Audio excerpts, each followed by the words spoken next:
Welcome to the most powerful story you'll ever hear. A story of rejection, struggle, belief, and unstoppable courage. This is not fiction. This is real. This is the story of two broke guys who couldn't pay their rent. So, they came up with a crazy idea. Rent out air mattresses in their living room. They were laughed at. They were rejected over 1,000 times. They were drowning in debt, but they didn't give up. Today, that one idea has changed how the world travels. Their startup is now worth over $100 billion, and millions of people across the world sleep in their rentals every single night. Yes, this is the real success story of Airbnb. And if you listen till the end, it will inspire you, teach you, and maybe change your life. From this story, you will learn how to survive when you have no money, how to believe when no one supports you, how to create something world-changing with almost nothing, how to turn rejection into power, and how you too can start from zero. And the best part, you'll also improve your English, because this story is told in simple, powerful, beginner-friendly style. So you learn English while being inspired. So sit back, take a deep breath, because this story is emotional, motivational, and completely unforgettable. Let's begin. Part 1. Two guys, no money, one air mattress. The story begins in the year 2007 in San Francisco, California. Two friends, Brian Chasey and Joe Gia, were struggling. They had just moved to San Francisco. They were broke. Their rent was $1,150 per month, and they couldn't afford it. They had no job, no big business plan, no savings, just a dream. Let's build something. But dreams don't pay rent. Soon they saw something interesting. A big design conference was coming to town. All the hotels were completely sold out. Suddenly, Joe had an idea. Joe said to Brian, "What if we rent out our living room? We don't have a bed, but we do have 3 air mattresses." Brian looked confused. Air mattresses. Joe smiled. "Yeah, let's offer air bed and breakfast. We'll give them a mattress, some breakfast, and charge them money." It sounded insane, but they were desperate. So, they quickly made a simple website just for this small event. They posted it online. Stay with locals, sleep on an airbed, get homemade breakfast, and then they waited. Soon, they got 3 bookings. One from a 30-year-old woman from Boston, another from a father from Utah, and one more from a digital artist from India. They were shocked. Strangers were paying money to sleep in their living room. That weekend, they made $240. Not much, but it was the first time their idea made real money. It felt like magic. But once the design conference ended, the booking stopped. Their website was empty again. They realized something painful. One small event helped us. But this is not a real business yet. They needed a bigger plan. So they called another friend, Nathan Blotz, a computer engineer. He joined as their third co-founder. Together the 3 of them began working seriously. They started thinking, what if we build a real platform where anyone, anywhere in the world can rent out their home to travelers? A platform for hosts and guests, for extra income and cheaper travel. A new kind of travel experience. They renamed the idea Airbnb.com, short for Airbed and Breakfast. They launched the site. They uploaded listings. They improved the design. But there was one problem. Nobody was using it. 0 users, no bookings, no investors, no money. They were working day and night, but nothing was growing. They had credit card debt over $25,000. They were living on cereal and peanut butter. And one day they hit rock bottom. Brian looked at Joe and said, "We need money. Anything, even $500, will help." It was 2008, election year in the US. Barack Obama versus John McCain. Yo, being a designer, got another wild idea. He designed limited edition Obama O's, Captain McCain's. They filled them with cheap cereal, printed the boxes, and began selling them for $40 each to political fans. Believe it or not, they made $30,000 from cereal boxes. That saved Airbnb. They used that money to keep building the platform, but they still had no users. Now came the hardest part. They went to investors in Silicon Valley to pitch their idea. They were rejected over 1,000 times. Some investors said, "No one will sleep in a This is not a scalable idea. It's too risky too." One investor even said, "This is the worst idea I've ever heard." But Brian, Joe, and Nathan didn't give up. They kept going even when everyone laughed at them. They were not chasing. They were chasing survival. They were broke. They were tired. But deep down, they still believed. If we can survive this, we can change the world. And that belief, that unshakable courage, is what kept Airbnb alive when it should have died. Brian Chasey was tired. Joe Gibbia was frustrated. Nathan was debugging the code all day. They sat on the floor in their small apartment in San Francisco trying to decide what to do next. Then Brian got an email. It was from a friend who told him, "There's a startup program called Y-COMBINATOR. They help small founders like you build big companies. You should apply." Brian had heard of them.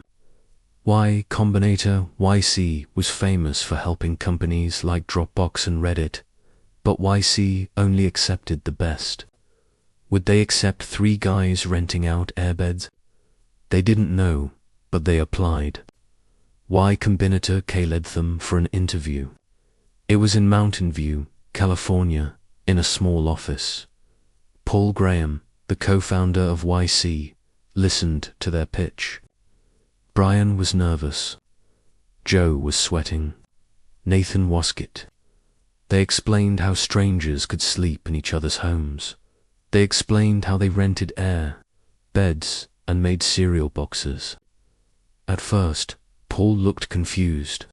He said, "People are really doing this, sleeping in strangers' homes." Joe replied, "Yes, they're doing it already, and they love it." Paul paused. Then he smiled. He said, "It's weird. It's crazy, but it just might work." Airbnb was accepted into Y Combinator. They received $20,000 in seed funding. Not much, but to them, it felt like $1 million. More importantly, they now had access to mentors, investors, and a network of startup leaders. They finally had a chance. Not success, but a real chance. From January to March 2009, the Airbnb founders worked inside Y Combinator. They had 3 months to prove their idea could grow. 3 months to fix their product, find real users, and build trust. They worked day and night. They improved the website. They added better photos, reviews, profiles, and trust systems. They changed the whole feel of Airbnb. No more just Airbnb. Now it was rent out any space, a bed, a room, even your whole house. And they focused on Only City only, New York City. Brian and Joe flew to New York with almost no money.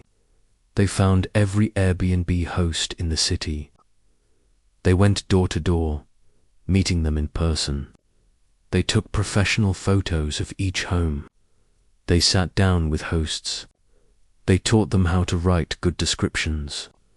They explained how to build trust with. This was not digital. This was human. And it worked. Hosts felt respect. Guests saw better listings. Bookings slowly increased. Back in San Francisco, Nathan worked on the code. He built a booking system, payment gateway, and safety features. Meanwhile, in New York, Brian and Joe worked with users every day. Their strategy: if we can make Airbnb work in one city, we can repeat it everywhere. And slowly, it started to work. They went from 5 bookings a week to 20 bookings, then 100 bookings. Then something big happened.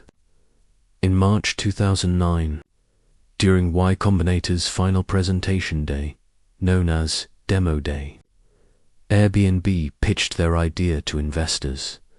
They showed the growing number of users, real stories from New York, their new website, and a vision.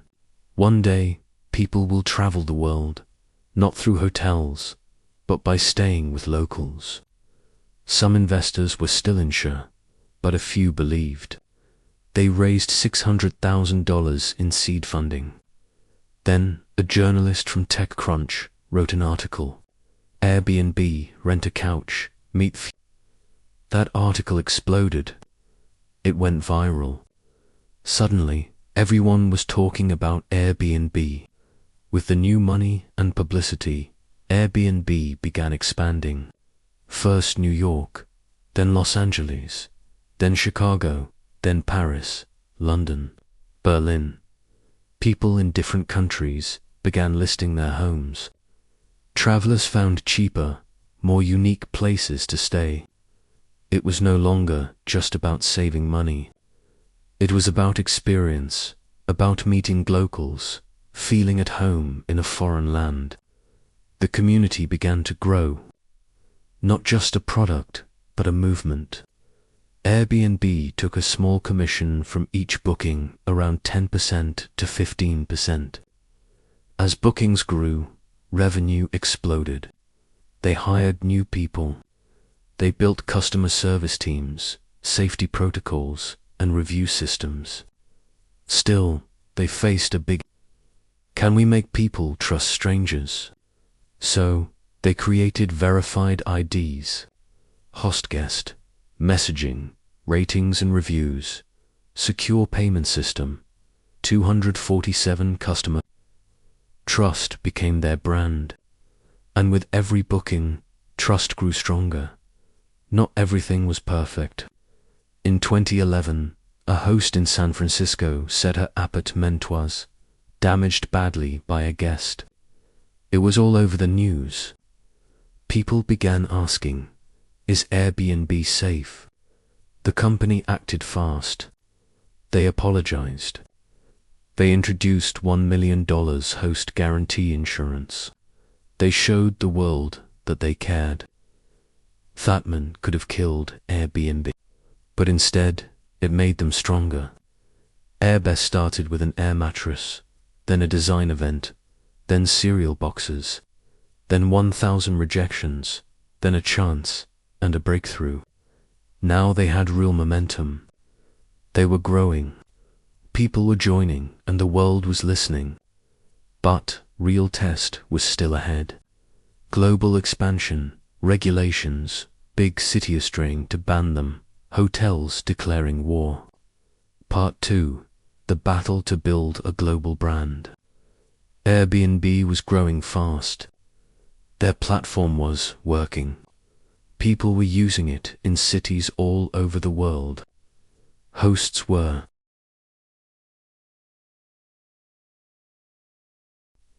opening their homes. Guests were booking nights in New York, Paris, London, Tokyo, Berlin. The idea of live like à la carte was no longer just a slogan. It was a global movement. But when you grow fast, you attract attention. Some of it is good, some of it dangerous. In this part, Airbnb enters a new stage, a battle for trust, survival, and global expansion. Let's begin. Between 2011 and 2013, Airbnb expanded into more than 190 countries. That's right. In just a few years, it became one of the fastest-growing travel companies in the world. They now had over 500,000 listings in 33,000 cities across 192 countries. They opened offices in Paris, London, Berlin, Sydney, São Paulo, Beijing.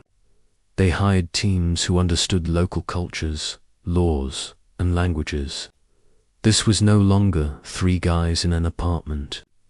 This was now a company with hundreds of employees and millions of. Airbnb was becoming a global travel empire. But that kind of success, it comes with problems. As Airbnb grew, cities around the world started pushing back. Governments were confused. They said, are these homes, hotels? Are these renters business owners? Who's paying? What about safety rules? Cities like New York, Paris, Barcelona, Tokyo, and San Francisco began creating strict rules. In some places, Airbnb was even banned. Hotel associations got angry. They said, Airbnb is killing our business.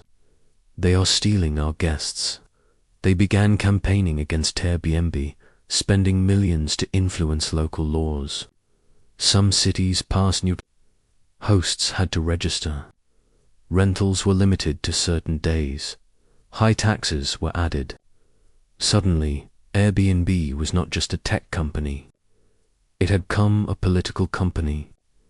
Airbnb didn't fight back with anger. They used security law and communication. They built public policy teams in each region, hired lawyers to work with local governments, created tax agreements to help cities earn money, introduced new safety and trust programs. They said, we don't want to break laws. We want to work with cities. Airbnb is not the enemy. We're the future of travel. This made a difference. In many places, instead of being banned, Airbnb was accepted with new rules. While the legal battles continued, Airbnb focused on its most powerful weapon, the community. They began organizing meets with hosts, workshops in local neighborhoods, success stories on YouTube, TV, and social media. They showed the world Airbnb helps normal people make money. Single mums, retired couples, students, all earning income from their spare room. And it was true. Many people were surviving only because of Airbnb. This emotional connection became the heart of their brand.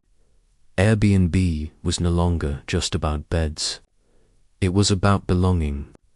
They launched a new mission statement, belong anywhere. And people around the world began to believe in it. With growing users, global reach, and a strong brand, investors now saw Airbnb as the future of travel. From 2013 to 2015, Airbnb raised over $1.5 billion from big venture capital firms. The company's valuation jumped from $1 billion to $10 billion to over $25 billion in just 2 years. That made Airbnb more valuable than most hotels, even though Airbnb didn't own a single building. Let that sink in. No hotels, no rooms, no buildings, just a website, a vision, and a community. That's the power of digital. That's the power of belief. Now that Airbnb had money, it wasn't just about homes anymore. They began offering experiences, cooking classes, bike tours, local adventures, luxury rentals, villas, castles, privatized lands, business, travel options, insurance for hosts and guests, Airbnb Plus, high quality, verified homes. They even bought other companies, a design company for better user experience, a hotel booking site, a social travel company. Airbnb wanted to be the future of how we travel, live, and connect. And they were doing it. By 2016, Airbnb had hosted over 100 million guests. They had 2.5 million listings. They were in almost every country on Earth. They were on the covers of Forbes, Time magazine, and Wired. TV shows, news channels, travel blogs. Everyone was talking about them. They were no longer just a startup. They were a movement. But something was coming. Something no one expected. Something that would shake the travel world to its knees. Part 3. Theocracies that nearly killed Airbnb. It was March 2020. Airbnb, a global travel company, was standing on top of the world. More than 100 million guests, more than 7 million listings, operating in 190 plus countries, valued at over 35 billion, and preparing for a massive IPO in a till public offering. But then COVID-19 arrived and everything cold collapsed. Borders were closed, planes were grounded, hotels, homes, and beans sat empty. Countries went into lockdown. Cities turned silent. People were afraid to travel. Some weren't even allowed to leave their homes. And Airbnb, a company built on travel, movement, and human connection, was now in the middle of a disaster. Almost overnight, their business was. Airbnb's revenue dropped by 80% in just 8 weeks. That's not a small dip. That's like falling off a mountain. Cancellations flooded the system. Millions of dollars had to be refunded. Hosts were angry. Guests were scared. Employees were confused. The future was dark.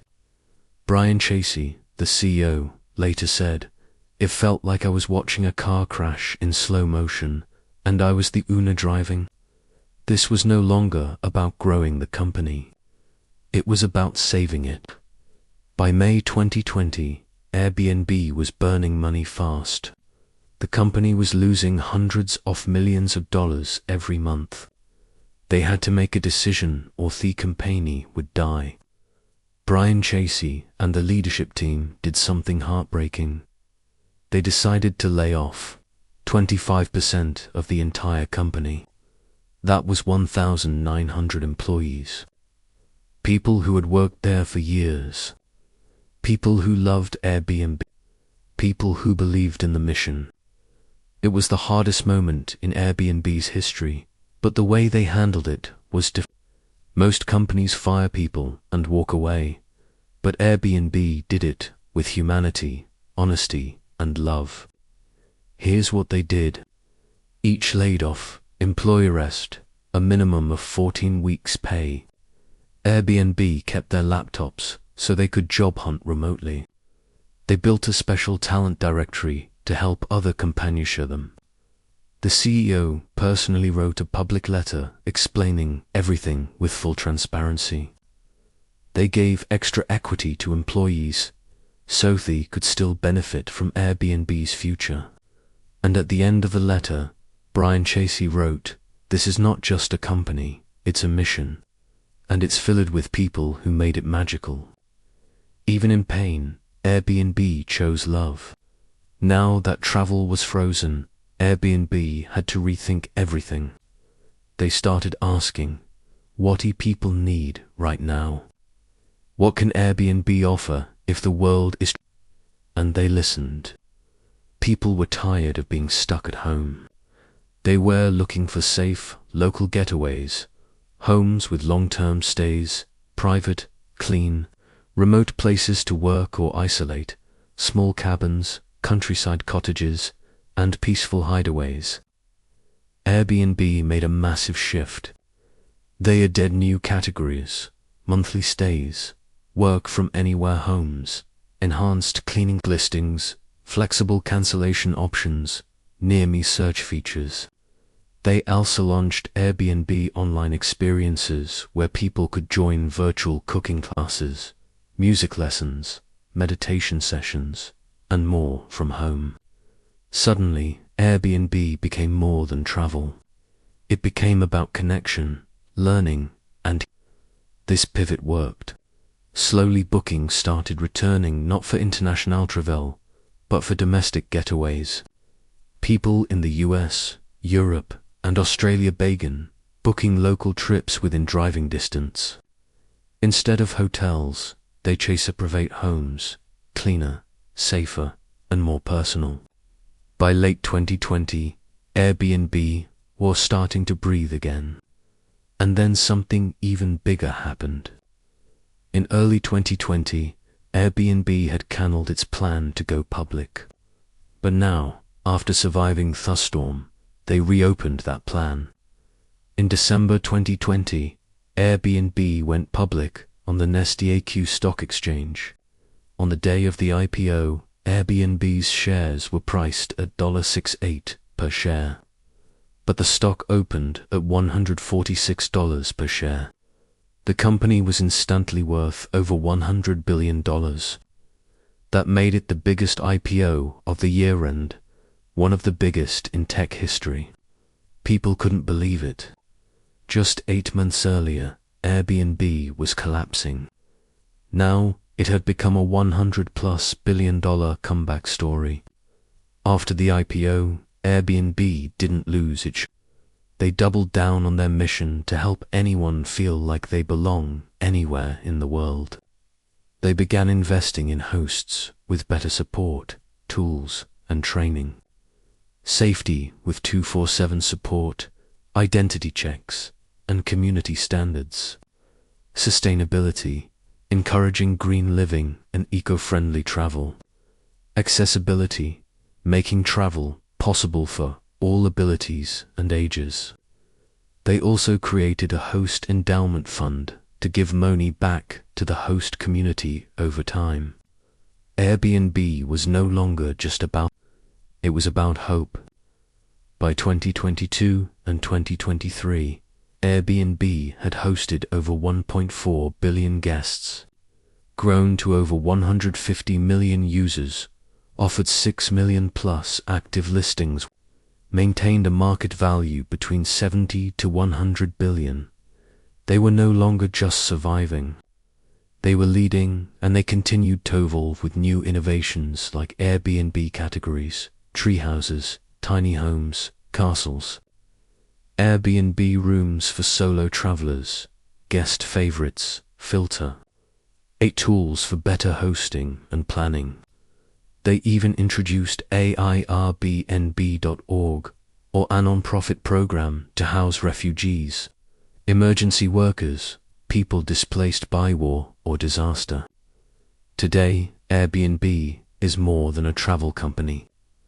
It's a brand that stands for human connection, economic empowerment, adventure with trust, community, and creativity. And it all started with a problem. Can't pay rent, a crazy idea, air mattresses, a rejected startup 1,000 times, and an unbreakable beef. Their journey is not finished, but it has already changed how the world thinks about travel, home, business, and belonging. Joe Gebbia was even as a child growing up in Atlanta, Georgia, he was obsessed with design and creativity. He went to Rhode Island School of Design, RISD, one of the best art schools in America. That's where he met Brian Chasey, and they became roommates. While other students dreamed of careers in big companies, Joe had a wild idea. What if we used design to change the world? He believed in beauty, simplicity, and emotion, not just in art, but in human experience. When Airbnb was just an idea, Joe wasn't thinking about money. He was thinking about how to make people feel at home, how to design trust between strangers, how to make ordinary people feel special when they travel. He used his design thinking to shape Airbnb's logo, website's simplicity, the colors, images, and flow, the emotional connection behind belong anywhere. Joe believed that design could solve human problems, and Airbnb became proof of that. Brian Chasey wasn't a business guy.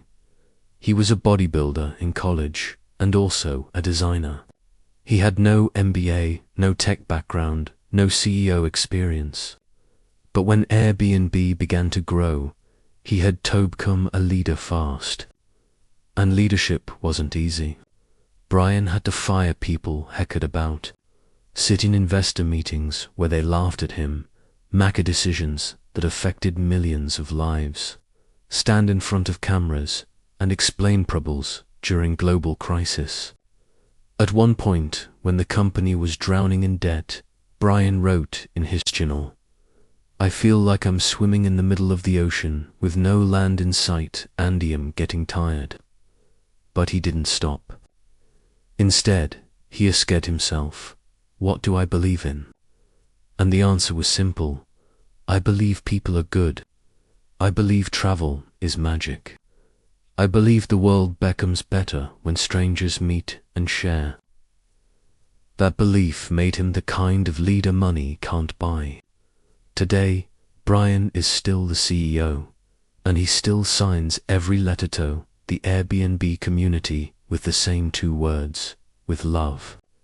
While Brian and Joe were meeting people, pitching ideas, and speaking on stages, there was one man sitting quietly in the background. Nathan Blahartic. He was the technical co-founder, the one who built the platform from scratch. Nathan started coding when he was a teenager. He once built a software business in high school that made $1,000 per month, just for fun. He went to Harvard University, but never chased big company jobs. He believed in building things that work, not just talking about them. At Airbnb, he created the early website, built the booking system, designed the payment structure, helped Airbnb expand into China and Asia. He never liked the spotlight, but without him, Airbnb would have collapsed. Nathan shows us a powerful truth. You don't have to be loud to be legendary. You don't have to be famous to change the world. While the world saw Airbnb growing, the founders were exhausted inside. They slept in airports during early pitches, ate cheap food because they couldn't afford anything else, missed birthdays, holidays, and weekends with family, burned out from the pressure, were afraid constantly that everything might fail. One night in 2010, Brian Chasey stayed in the office until 3 a.m. He was answering emails, personally from angry users and confused guests. When someone asked him, "Why don't you sleep?" he answered, "Because this is not just a company. This is my life." They weren't building a business. They were building their soul into a product. And that is what made Airbnb different from other companies. It wasn't about money first. It was about people first. In the early years, their families didn't understand. Joe's parents once said, "You went taught school to rent out airbeds. What are you doing with your life?" Brian's friends laughed. "You let strangers sleep in your house. Are you crazy?" Nathan's relatives thought he should work at Google. They faced embarrassment, doubt, financial stress, emotional confusion. They didn't party. They didn't buy expensive things. They worked and worked and worked. For years, nothing worked. But then everything did. And that is how legends are built. Part 4. The dream that belonged to the whole world. After years of pain, pressure, rejection, and risk, Airbnb had finally become one of the most valuable and loved brands on earth. But the real success, it wasn't just in their valuation. Not IPO, not the billions of dollars, not the headlines. The real success was this. They changed how the world feels when it travels. They changed what it means to be a stranger. They created belonging in a world full of distance. Before Airbnb, people thought you need a hotel to feel safe. You need big companies to feel comfortable. You need money to travel the world. But Airbnb showed something different. They proved that a normal person can be a host. A small apartment can feel like home. A human connection can be more powerful than 5 stars on a wall. They create a new category of life. Somewhere between home and hotel, somewhere between business and friendship, somewhere between fear and trust. Airbnb didn't just build a company, they built a culture. At the heart of everything, from the first airbed to the billion-dollar IPO, was one simple belief. People are good. That's it. The entire company was built on the belief that if you give strangers a chance, they'll surprise you. If you give trust, you'll receive it. If you open your door, you might open your heart too. It's not just about travel. It's about humanity. Brian Tracy once said, "We used to live in a world where everyone locked their doors. We create a world where people unlocked them again. Behind every Airbnb booking, there's Astri, like a retired woman in Lisbon, who hosts guests to feel less lonely and now has friends in 40 countries. A single father in Thailand who paid for his daughter's education by renting out a treehouse. A cancer survivor in the US who turned her home into a peaceful place for travelers and found new meaning in life. A refugee in Berlin who became a top-rated host and rebuilt his future through hospitality. These stories are not statistics. They are proof that Airbnb became a lifeline, not just a platform. When you sleep in someone's home, you enter their world. And when someone trusts you with their home, they enter your heart. This is how strangers became neighbors and neighbors became familiar and the world became smaller and kinder. Yes, Airbnb is worth over $100 billion. Yes, it has hosted over 1.5 billion guest arrivals.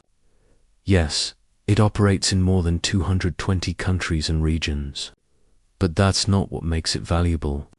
What makes Airbnb priceless is this. It gave hope to broke artists. It gave income to struggling mothers. It gave adventure to scared solo travelers. It gave peace to lonely souls. It gave people a way to feel at home anywhere on earth. That's not business. That's meaning. And meaning will always be more powerful than money. Years later, the founders often look back.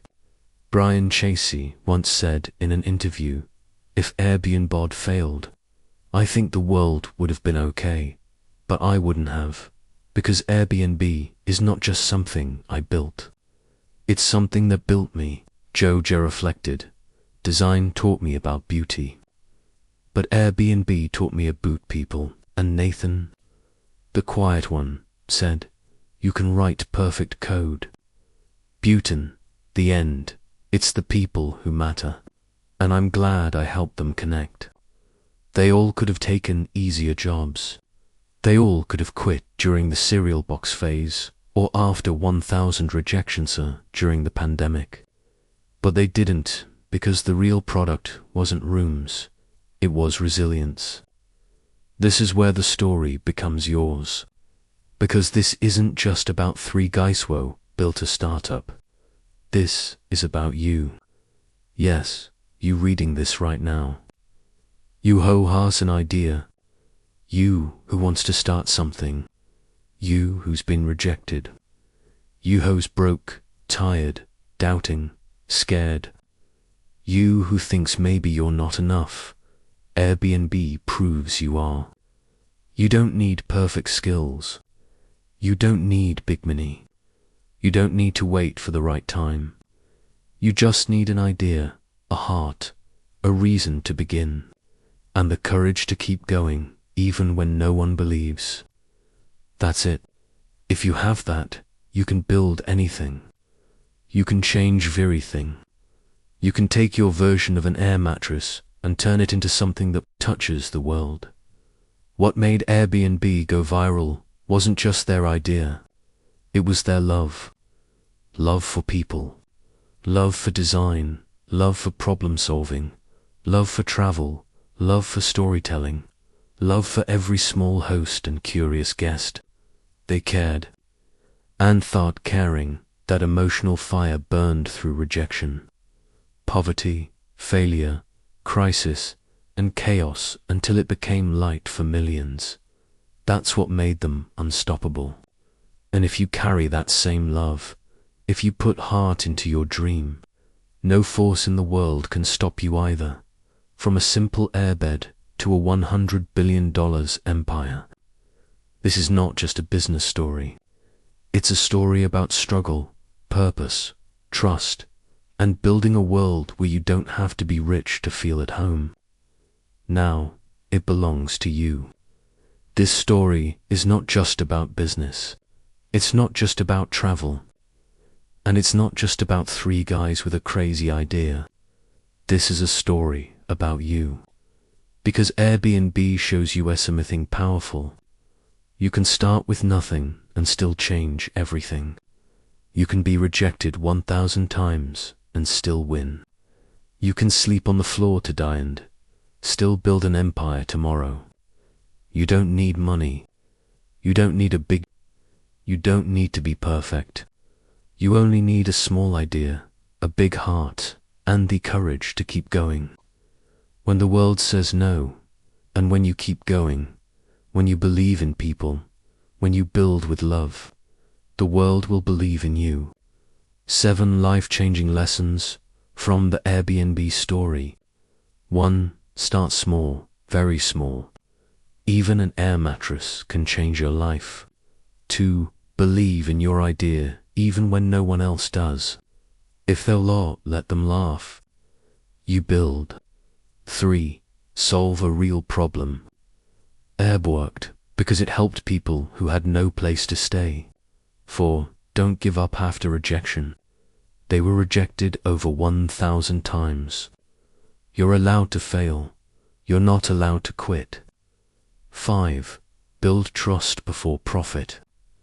People don't buy from companies, they buy from people they trust. 6. Be human always. During the crisis, Airbnb chose kindness over greed, and the world respected that. 7. Success is not about money. It's about meaning. Money grows, but meaning lasts forever. If you are watching this, and you've ever felt lost, broke, not good enough, or like your dream is too small, remember this. Airbnb started with $0, 3 Airbnbs, and a problem. But what made it grow was heart. You have heart, too. So don't stop. Build something. Believe. Begin. And one day, your story will inspire the world just like this one did. Because you didn't just hear a story. You listened, you felt, you learned. And that's how your English grows. By using it to understand real stories, real people, and real dreams. If this story inspired you, please like the video, share it with someone who needs this, and subscribe for more powerful stories that will change your mindset and improve your English at the same time. Let's grow together. Let's learn. Let's dream. This is English Avenue, where every story changes your life. See you in the next video.